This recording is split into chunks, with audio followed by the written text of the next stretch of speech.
for 2024. Oh my goodness, that sounds crazy, 2024. Well, it's fantastic to be back, and I must admit I'm probably a little bit rusty tonight because I haven't been in front of the camera for quite a while. Lots to talk about this evening. We're going to take you through, talk about our wonderful portfolio of products, obviously talk about our fantastic projects that you would maybe embarking on and can use in conjunction. You can use our products in conjunction with the projects that you're embarking on, and also talk about our wonderful range of colours that we have available. So, you've come to the right place. As I said, it's our very first session for 2024. It's going to take me a little while to get into it this evening.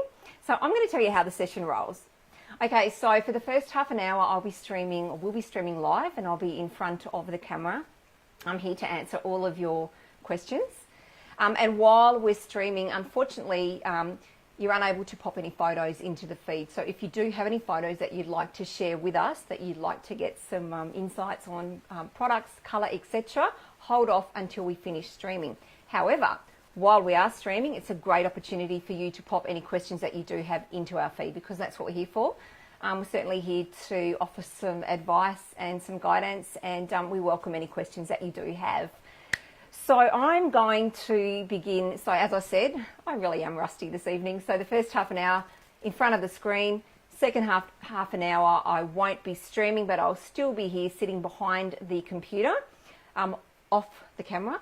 And that's, as I said, a great time to put your photos in, but I'll be there to answer any further questions that you do have as well. So we are basically here for an hour to answer all your questions. So the first thing I'm going to talk about this evening is a competition that we have.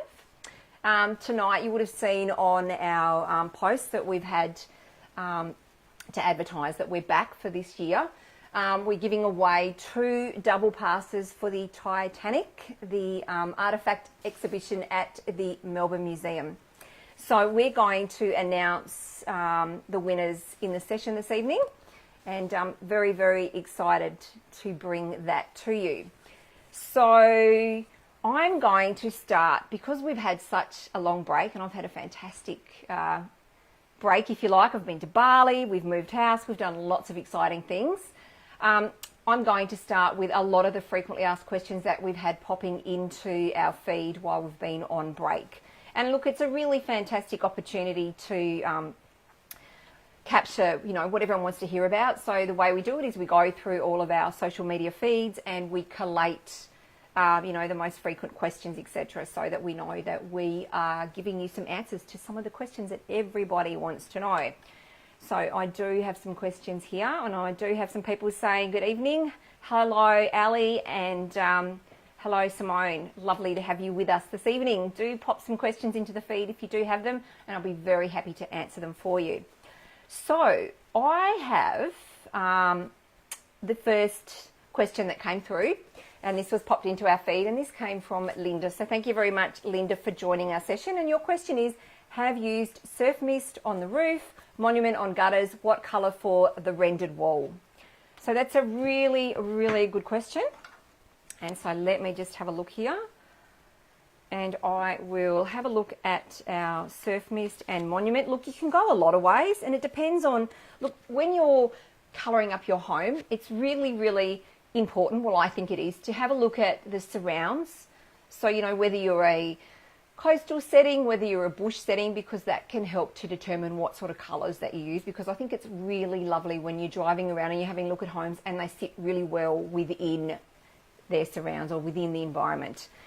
So that's the first thing. The other thing to consider as well is the style of your home. So, whether it's as I've just mentioned, whether you've got a Hampton style home being coastal, whether you've got, an industrial style home, etc. Really important to colour it up so that it brings, if you like, the features, etc. to life, and that the colours work with the style of the home.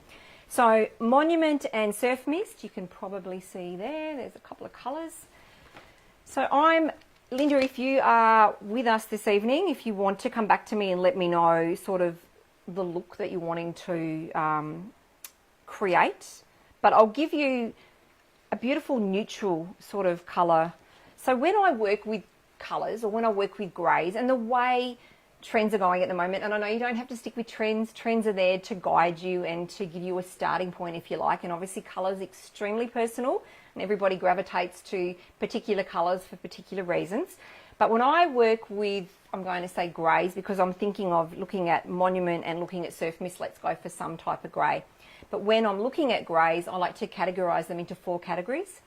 So you can, sorry, just looking at a question that's come right through. You can look at greys that are blue-based grey, so they're a little bit cooler. Then there is a red-based grey. It tends to have sort of a purpley undertone. Then there is a more of a brown-based grey, which I like to refer to as a greyish.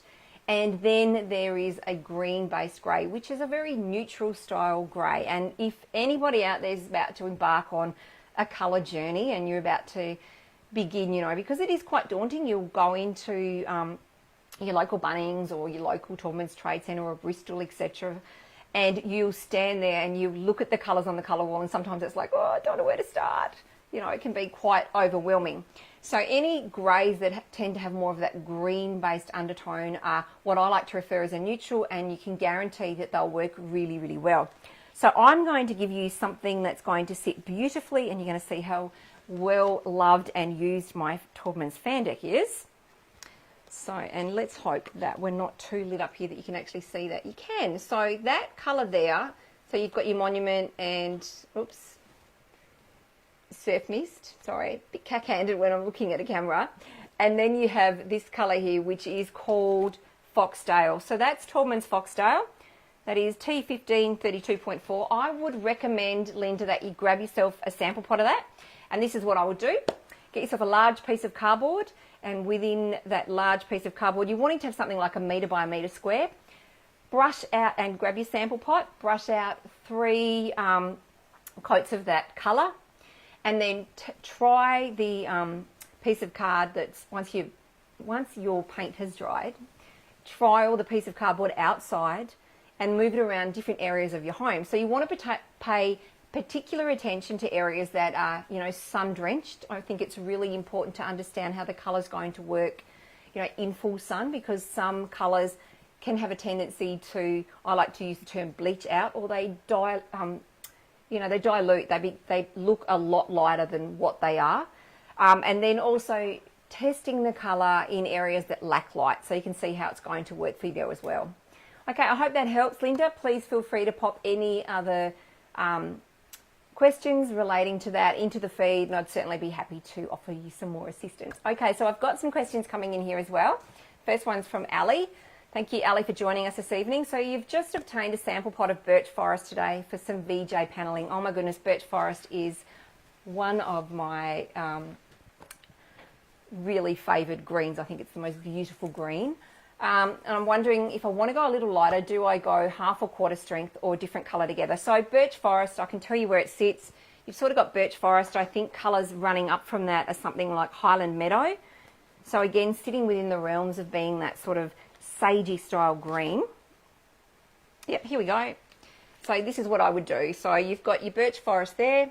I would test the next one, which is Taubmans Highland Meadow. And if you wanted to go lighter again, the next colour up there is called White Clover. So they're the colours that I would have a look at. Sometimes I think it's really important to understand when you're working with deeper toned colours, and when you start to, you know, say wanting to dilute them, sometimes if certain colours come out of a particular base, like for example a neutral base, so we have 3 bases that most of our colours come out, which is a white base, an accent and a neutral. White being for your lighter tones, an accent being for your mid-tones, and then a neutral being for your darker toned colours. So if it comes out of a neutral base, to make it, you know, if you're looking at the colour and you go, look, I want to go half strength, you can't just go and say, look, I'll have, for example, I know that Monument comes out of a neutral base, saying, look, I'll have Monument in half strength. It's not doable. So you're best to find a colour that has the same undertone, but obviously is diluted or is lighter. So, and sometimes working with whites that are quite light, yes, you can take them into a quarter strength, half strength, but I always recommend that when you do that, have a look, grab yourself a sample pot first, just to see how the colour's going to work, because sometimes when you dilute colours, not because all colours, or most colours, contain a certain amount of tints, and they're varying tints. So, you know, for example, some beautiful whites that I love to use, some of them might have a little bit of black, a little bit of ochre, a little bit of red. And when you start to play with the strength of the colour, sometimes some of the undertones can become more present. So always test your colours when you're going to go for a half or a quarter strength of a particular colour. But in this instance, Ali, like, I would definitely have a look at Highland Meadow. And to be honest, that's probably my favourite green that we have. And also White Clover. I think you'll find one of those will work a treat for you. Okay, Jody. Ali, if you've got any more questions, pop it into the feed. Very, very happy to help you as well. Okay, Jody, thank you very much for joining our session this evening. So you're looking for a wall colour for a 3-bedroom home built in 1985, regional New South Wales, clear stained wooden skirts and doors, looking for a pale to mid neutral colour. Okay, so some beautiful colours that are going to work with, so wooden skirts and doors, looking for a pale to mid neutral colour. Okay, so I'm thinking the first colour I sort of think of is something which is called Pebble Bay. So let me just see if I can find that here. It's a beautiful neutral tone, and it is available on the fan deck in a quarter strength, half strength and full strength. And I'm almost getting to the point that I need to put my glasses on so I can see what I'm doing tonight. Where are we?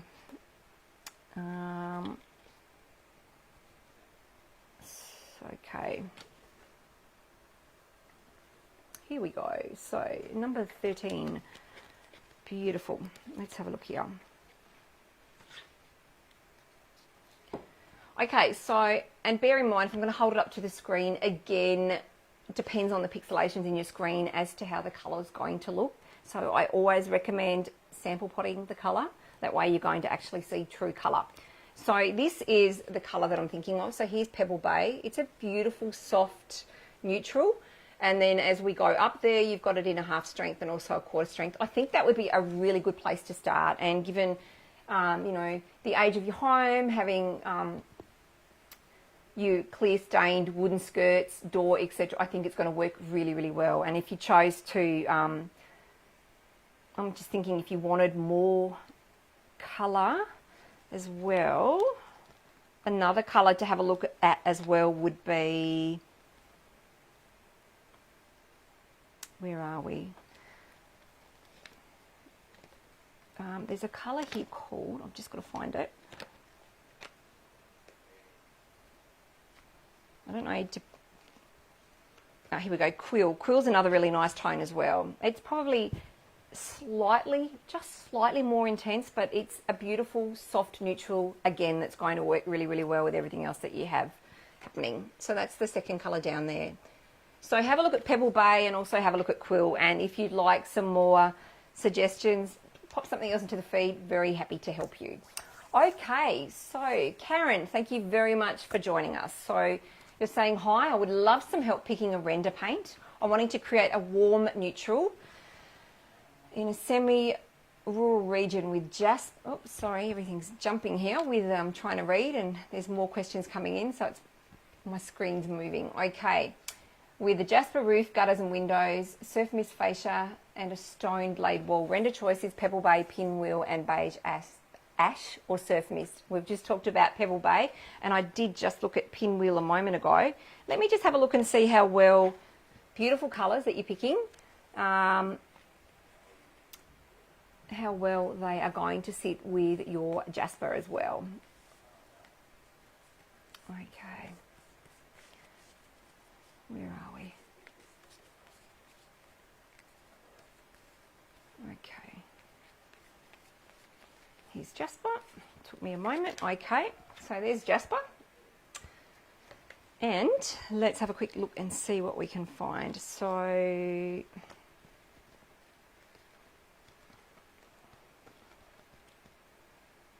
it's great to have so many questions coming through. Okay, yeah, Pebble Bay sits beautifully with that. And so does the one below. So again, depends on how you are wanting to, how much, you're wanting a warm neutral. Do you want it to look, very light, or are you wanting to have a little bit more colour to it? Because as I was explaining before, when you're putting colour externally, it can tend to look a lot lighter. So sometimes it's better when you're looking at an external colour to go sometimes just that little bit darker, because when it is put outside, it will lighten up, or it does look a lot lighter. So you've got your Pebble Bay here. You could also, as well, there's a colour just below that called Buff Tone. You can see that that sits beautifully with Jasper as well. That would be another colour I'd have a look at. And I'll just quickly have a look at Pinwheel and Beige Ash as well. Here we go. Oh yeah, Pinwheel's great.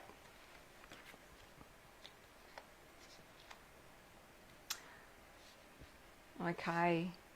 I think Pinwheel, I'm looking at Beige Ash as well. But I do think Pinwheel sits really, really well with that. So if I pop that up. Yeah, I think, so I think I'd be looking at Pinwheel, certainly looking again at Pebble Bay, and then having a look at the other colour that I mentioned as well, which I should have kept out, which was the one below Pebble Bay as well, Buff Tone. I'd be testing those, Karen, via a sample pot. And then, as I talked about before, getting a large piece of cardboard, 1 metre by 1 metre square, brushing out 3 coats of colour, because I know we're a 2-coat system, but the first coat is going to aid as an undercoat. And then testing it in full sun and also in areas that lack light. I think it's really important, and just to see how it's going to work for you within your environment. I hope that helps. If you have any more questions, please pop them into the feed. Very happy to help. Okay, hi Heather. Thank you very much for joining us this evening. Okay, your question is, what would be a nice green grey for a brick house?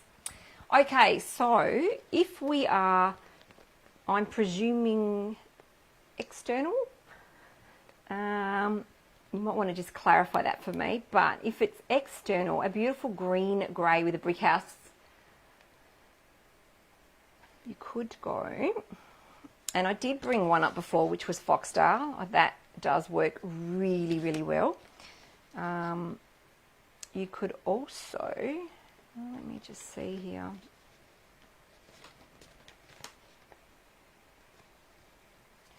Depending on the intensity that you're after, so you could go the colour that I mentioned before, excuse my pre-loved or very loved fan deck, which is Foxdale here.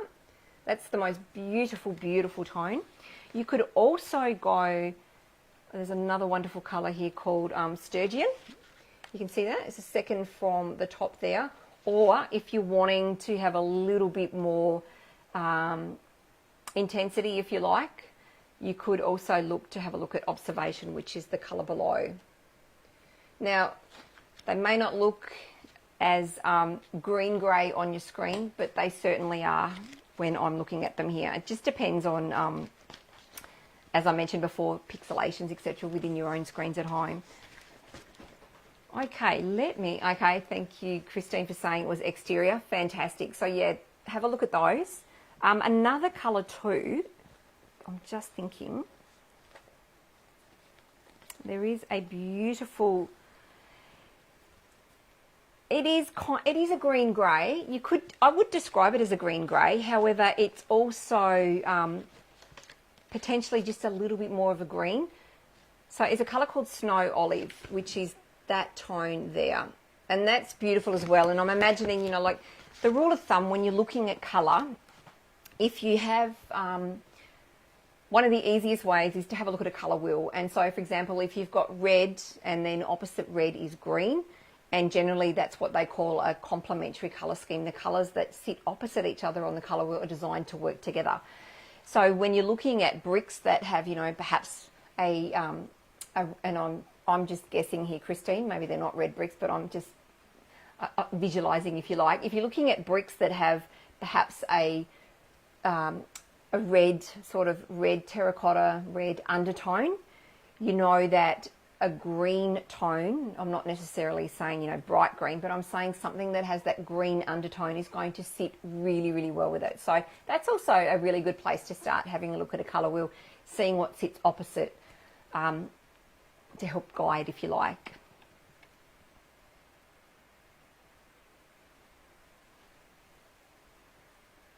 Okay, so I've got plenty of questions here. Let me just have a look here. Hi Zoe, thank you very much for your question. So your question is, does China Doll go well with dark hardwood polished floors? So China Doll is a fantastic, very soft white, and I'll just open up my Fandex so that everybody else can see the colour that I'm about to refer to. I would say yes. The other thing I would be asking is if you're just wanting that beautiful sort of white aesthetic, if you like, or whether you're wanting something with a little bit more of a softer undertone as well. Because look, when you're working with a dark hardwood polished floor, you can go for a colour that has a little bit more of an undertone as well. Like, I'm not saying it's going to be a bright colour. I'm just talking about a white that has a soft undertone. And the colour I immediately think of when I'm thinking of a dark hardwood polished floor is a colour called Alpine Snow, which I will show you. So it is the third one down. So you can see it's really light, but it has a very soft, a certain softness, a very beautiful neutral soft, how would I put it? So it's got that neutral undertone, so a very soft, slight, very slightly, ever so slightly, soft green undertone. So I know you can't see that from there, but when you put it up against just a white piece of paper, and there's another tip for everybody, if you are going to look at colours, go armed. Take a piece of white computer paper with you, and then when you start putting all of your colour chips up against that, you can start to see the undertone of the colour coming to life. Because when you stand there and you're looking at all of these whites, it can be a little bit confusing. But yeah, having a piece of white computer paper allows you to then see that undertone, and it helps you. So if you were to go to the colour wall now and have a look at Alpine Snow and put the chip up against a white piece of paper, you'd see that ever so slight undertone happening. So that would be my recommendation. But yeah, Zoe, I think that China Doll will go fine. Absolutely not a problem with it at all. I hope that helps. If you have any more questions, please pop them into the feed. I'll be very happy to help.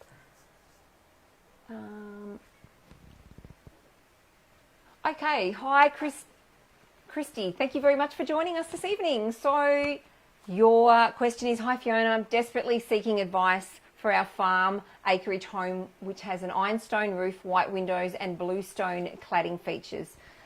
Have narrowed the wall colour down to Pebble Bay or Mystery or Beige Royal. Any advice? I've painted about 15 colours on the wall, started with greys, went to beige and browns, have done the cardboard, confused myself. Okay, let's have a look here. So it sounds like a beautiful, beautiful home. Okay, let me just grab here. Where are we? Ironstone, and then you've got white windows. And you're wanting that lovely soft neutral, and bluestone. Fantastic. Okay, so immediately I think that Pebble Bay or Mystery, I know the two colours would work really, really well.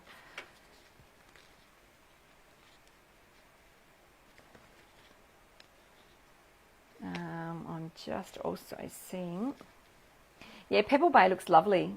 I mean, Pebble Bay and Ironstone sing together.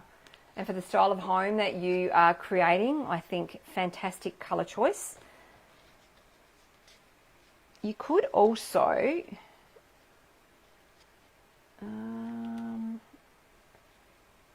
just thinking whether I'll give you a soft, yeah, there's another colour here that looks beautiful as well. There's a colour called Malamute as well. I'm going to pop that up on screen.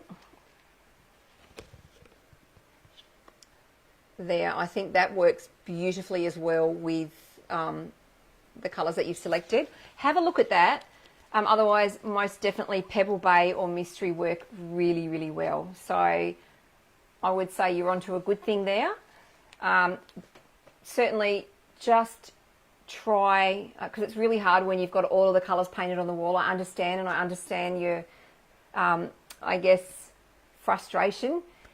Just try and now to narrow it down, just get your piece of cardboard or 3 pieces of cardboard and paint out just the 3 colours. So try Malamute, try Pebble Bay and also try your Mystery, and that's it. Just try those and have a look. Put it against, put it up against, if you can. Have you got Ironstone? I was just going to say, even if you've got a piece of, I suppose it's putting up near the roof may be hard, but try and put it up near the corner where your Ironstone sort of roof, maybe near your guttering fascia, etc., so you can just see how it's going to look. I think it'll look stunning. I think you've picked some really, really good colours there. I hope that helps. Please, if there's anything else I can help with, pop something else into the feed. Very happy to guide you. Hi Michelle, thank you very much for joining us. Okay, so we have a beautiful, beautiful Victorian home and wanting a soft white, not too creamy and not too stark, and painting the trim in the same tone but lighter. Okay, so you're wanting a nice soft white. Okie dokie, so not too creamy, not too stark. Okay, so you could go,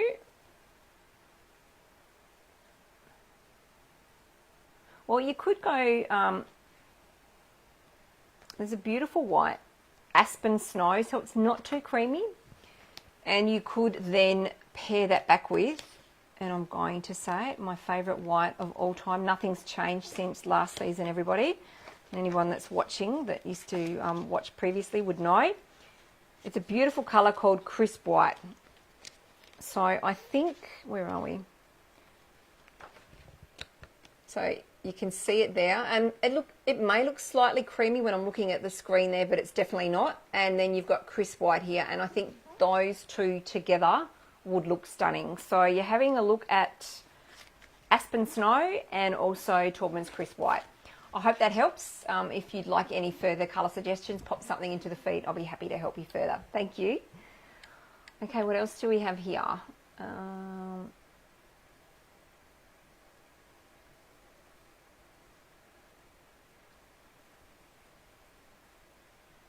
Okay, so what would be a good crisp white to use on doors, door frames, 1940s stone home wanting that classic look?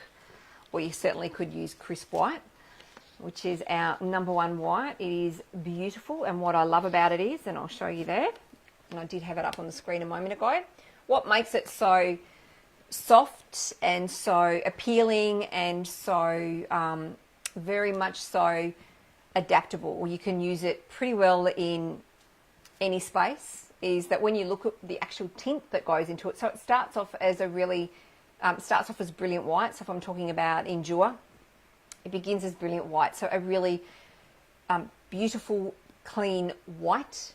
And what makes our whites white is, you know, the amount of titanium dioxide that goes into our paint. And so when you're buying Endure or you're using Endure, you start off on a beautiful white base.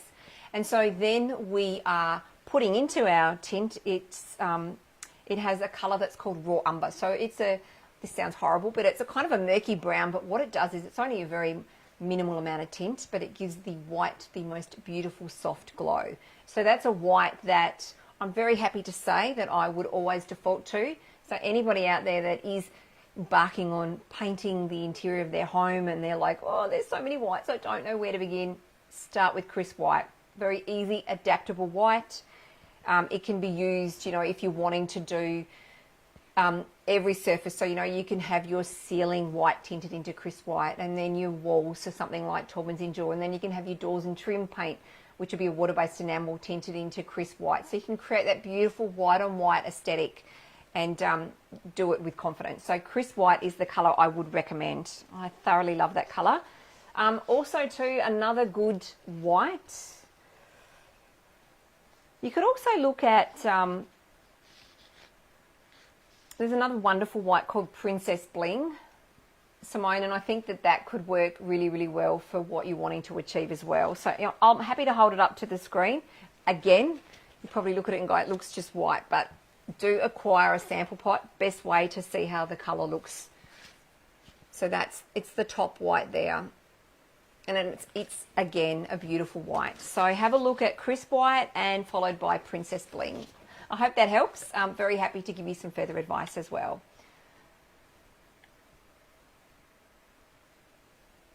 Okay, Okay, so what else do I have here?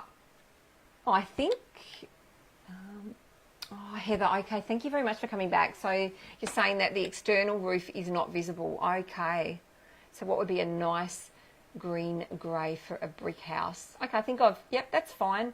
If your external roof is not visible, that doesn't matter. I still think that the colours that I've recommended are going to work really, really well for you.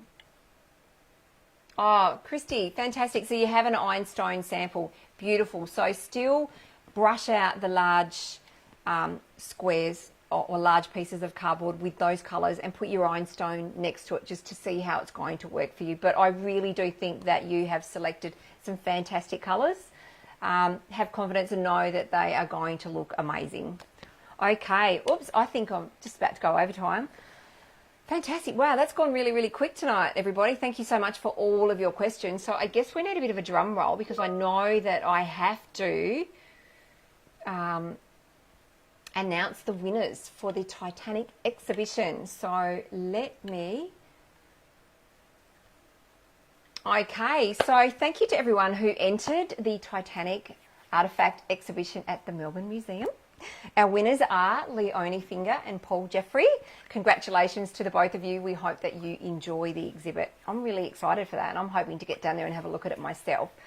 So if you can please send us a private message for instructions on how to claim your tickets, that would be fantastic. And also I'm going to mention to those wonderful winners, so Leonie Finger and Paul Jeffrey, and I'll just make mention as well too that when we initially talked about this competition. Sorry, I'm just going to go into another chat. I've got so many things happening on my screens in front of me here.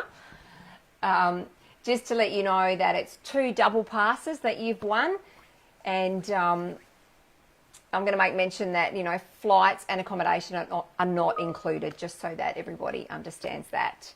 But yeah, congratulations to our winners. That's fantastic. Thank you very much for entering. And then Zoe, look, you've got a couple of questions. There's some more questions there. What I'm going to do is hop off the camera and then I will stay behind the scenes and continue to answer some further questions. So don't go away. Happy to keep interacting with you, just not in front of the camera. So thank you very much, everybody. It has been a fantastic session. And next week, I know we've just started, but next week I'm actually interstate, so I won't be here next week, but I'll be back the week after. And then after that, we're going to start to do things a little bit different. I'm going to be a little bit more hands-on, which I'm really excited about because we really want to focus on, we understand the importance of colour, but I really want to take you on a little bit of a journey on how you can achieve some fantastic rooms, if you like, because we all know the power of paint. I think it's a fantastic medium to use to create such a wonderful finish and, you know, and to create something that looks fantastic. So we're going to be a little bit more hands-on and do a little bit more project-based. So I'm really excited about that. So stay tuned, keep joining us over the next few weeks, moving on, and come along for a bit of a journey as we do some interior and possibly some exterior work. So thank you very much again for joining us. Until we come back in 2 weeks' time, stay safe, everybody, and happy painting. Thanks very much. Bye.